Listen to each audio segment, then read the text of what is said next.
আসসালামু আলাইকুম, welcome back to my YouTube channel Madina cooking zone. আজ আমি আপনাদের তৈরি করে দেখাবো দুধ পাস্তা অথবা দুধ পায়েস, যেটা অনেক পুষ্টিকর এবং বাচ্চাদের জন্য হেলদিকর।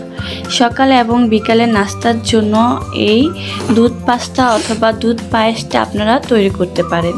আমি বাসায় যেইভাবে এই দুধ পাস্তাটা তৈরি করে থাকি ঠিক সেইভাবে আজ আমি আপনাদের সাথে এই দুধ পাস্তা রেসিপিটি শেয়ার করব। আশা করি আপনাদের ভালো লাগবে। এই দুধ পাস্তাটা কিন্তু ছোট বড় সকলের একটি পছন্দের খাবার, আপনি ট্রাই করতে পারেন। তাহলে পাস্তাটা তৈরি করে নিই। এই তো আমি এখানে 1 প্যাকেটের হাফ প্যাকেট পাস্তা নিয়েছি। পাস্তাটা দেখেই বুঝতে পাচ্ছেন আমি এখানে 3-4 রকমের পাস্তা নিয়েছি।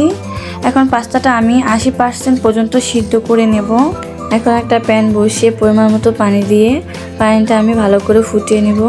এই তো পানিটা ফুটে এসেছে, এই পর্যায়ে দিয়ে দিলাম পাস্তাগুলো আমি ভালো করে নাড়াচাড়া দিয়ে মিশিয়ে নিব, তা না হলে নিচে লেগে যেতে পারে।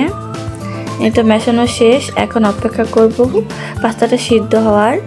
এই তো দেখতেই পাচ্ছেন পাস্তাটা বলক এসে পড়েছে। আমি পাস্তাটা 80% পর্যন্ত সিদ্ধ করে নিব।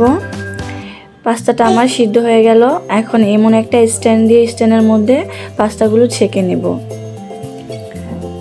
এই তো দেখতেই পাচ্ছেন পাস্তাটাও ছেঁকে নেওয়া শেষ। এখন আমি দুধটা জাল করে নেব। আমি এখানে 1/2 লিটার গরুর দুধ নিয়েছি, আপনারা লিকুইড দুধটাও নিতে পারেন, কোনো সমস্যা নেই এতে। এখন এই 1/2 লিটার দুধের মধ্যে আমি এই চামচের 3 টেবিল চামচ চিনি দিয়ে দিব।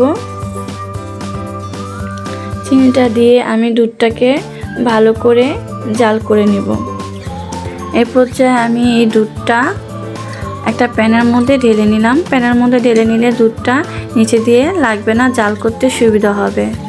এই পর্যায়ে দিয়ে দিব এই চামচের 2 টেবিল চামচ গুঁড়ো দুধটা দিলে তাহলে দুধটা আরও ঘন হবে এবং খেতেও ভালো লাগবে, একটা সুন্দর গ্রান আসবে। দুধটা যত ভালো করে জাল করে নেবেন পাস্তাটা খেতে তত ভালো লাগবে।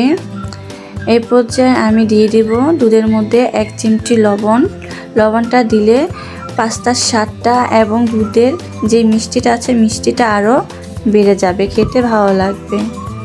এই তো দুধটাকে এমন অবরত নাড়াচাড়া দিয়ে আমি জাল করে নেব। এর মধ্যে দিয়ে দেব 1 টেবিল চামচ ঘিটা দিলে খেতে ভালো লাগে, সুন্দর একটা স্মেল আসে।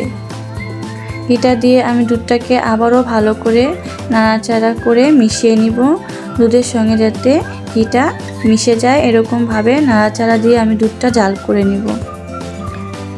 এ পর্যায়ে দিয়ে দিব আমি পাস্তাগুলো দিয়ে এখন আমি হালকা করে নাড়াচাড়া দিয়ে পাস্তাটা মিশিয়ে নিব। পাস্তাটা এখন কিন্তু জোরে জোরে নাড়াচাড়া দেওয়া যাবে না, তা না হলে ভেঙে যেতে পারে, কারণ পাস্তাটা আপনার পুরোপুরি সিদ্ধ হয়নি, এর জন্য ভেঙে যেতে পারে। আর গরম দুধে দেওয়ার কারণে কিন্তু পাস্তাটা নিজে থেকেই গলে ছুটে যাবে। দেখতেই পাচ্ছেন কত সুন্দর করে পাস্তাটা ছুটে যাচ্ছে। এরকম আস্তে আস্তে আপনি নাড়াচাড়া দিয়ে দুধের সঙ্গে পাস্তাটা ভালো করে মিশিয়ে নেবেন। এখন অবনত নাড়াচাড়ার উপরে রাখতে হবে, তা না হলে নিচে লেগে যেতে পারে।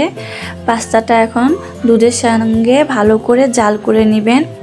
আমি এখানে পাস্তাটা 80% সিদ্ধ ছিল, এখন 20% আমি দুধের সঙ্গে জাল করে সিদ্ধ করে নেব। এই তো দেখতেই পাচ্ছেন কথা বলতে বলতে পাস্তাটা কত সুন্দর বলক এসে পড়েছে। এরকম করে আমি 3-4টা বলক করে নেব। এই তো আমার পাস্তাটা রান্না করা হয়ে গেল, কত সুন্দর লাগছে। এই তো দুধের ঘনত্বটাও দেখতে পাচ্ছেন কত ঘন হয়ে গিয়েছে। এখন আমি পাস্তাটা নামিয়ে পরিবেশন করে নেব। এখানে চাইলে আপনারা কিশমিশ কাজু বাদাম অ্যাড করতে পারেন। আমার ছেলে মেয়ে কিশমিশ এবং কাজু বাদামটা পছন্দ করে না, এর জন্য আমি এখানে অ্যাড করলাম না। তাহলে চলুন এখন আমি পরিবেশন করে নিই।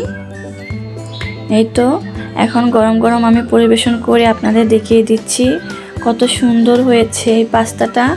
একটা পাস্তাও কিন্তু গলে যায়নি এবং ভেঙেও যায়নি। এই তো পাস্তাটা আমার সুন্দর পরিবেশন করে নেওয়া হয়ে গেল। এই তো মাশাআল্লাহ কত সুন্দর হয়েছে, খেতেও ভীষণ মজার হয়েছে এই পাস্তাটা। এই পাস্তাটা কিন্তু আপনি সকালে এবং বিকালে দুনো বেলাই নাস্তা হিসেবে খেতে পারেন এবং মেহমান আপ্যায়নও এই নাস্তাটা আপনি পরিবেশন করতে পারেন। দেখতেও ভালো লাগবে এবং খেতেও ভীষণ মজার এই নাস্তাটা কিন্তু বিশেষ করে বাচ্চাদের জন্য অনেক হেলদিকর এবং পুষ্টিকর একটি খাবার। আমার এই নাস্তার রেসিপিটি যদি আপনাদের ভালো লেগে থাকে তাহলে এই রেসিপিটি ফলো করে তৈরি করে বাসায় খেয়ে দেখবেন। আশা করি আপনাদের ভালো লাগবে। আমার মেয়ে খাওয়ার জন্য বারবার হাত দিচ্ছে, আম্মু আমাকে দাও, বলতে তো পারে না, শুধু বলে যে দাও দাও। আমার এই পাস্তা রেসিপি যদি আপনাদের ভালো লেগে থাকে তাহলে লাইক, কমেন্ট, শেয়ার করবেন এবং এরকম নতুন নতুন ভিডিও পেতে সাবস্ক্রাইব করবেন। আল্লাহ হাফেজ।